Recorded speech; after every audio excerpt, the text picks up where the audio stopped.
አሁን ደግሞ በየከተማው ምን ይላል? ይሄ ሌሊት ለሚያንቀጣቅጣችሁ፣ ለሚያስፈራራችሁ፣ ሕፃናትን ሽንት ለሚያሸናባችሁ ጥሩውን ፈቱን መድኃኒት ነው እያያዛችሁ መጽሐፉን 20 ብር ነው ይላል።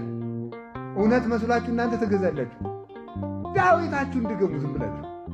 ዳዊት እንዲያው መዝሙረ ዳዊት ለ40 ቀን እንኳን ሳታቋርጡ እንኳን ሁል ጊዜ 40 ቀን እንኳን ብትጸልዩ አጋንንት በእናንተ ዘውር ላይ የሁሉንም ቅዱሳን በሙሉ ገድል ብታነቡት መዝሙረ ዳዊት ነበር የሚያነቡት። መዝሙረ ዳዊት፣ አቡነ ዘበሰማያት፣ ውዳሴ ማርያም፣ ቅዳሴ ማርያም፣ ይሄ ነው ጸሎት ማለት። አሁን ከዛሬ ጀምሮ የምትጸልዩዋቸውን ጸሎች ቁጭ አድርጓቸው። የክርስቲያኖች የመጀመሪያ የሕግ ጸሎታቸው ዳዊት፣ አቡነ ዘበሰማያት፣ ውዳሴ ማርያም እነዚህ ናቸው። ከዚያ በኋላ ደግሞ በርታ ሲል ገድለ ቅዱሳን ከቅዱሳን ገድል አንድ ይጨምራል። ሲበረታ ቅዳሴ ማርያም ይጨምራል። ሲበረታ ወንጌለ ዮሐንስ ይጨምራል። ከዚያ በኋላ ጎልጎታ፣ አርጋኖን እያለ ይጨምራል። ስለዚህ ዳዊት፣ ውዳሴ ማርያም ጸልዩ።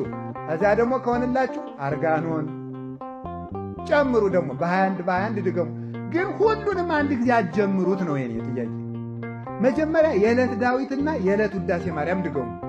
አቅም ካላችሁ ደግሞ የሰባቱን በየዕለቱ አድርጉት። ከዛ በኋላ ደግሞ ሌሎችን አቡነ ዘበሰማያት ብዙ ይደገማል ልነግራችሁ ነው። እሱ እንዲህ ያደረጋችሁ ከጸለያችሁ እግዚአብሔር ከኛ ጋር ይሆናል። አምላከ ቅዱሳን ከሁላችን ጋር ይሁን።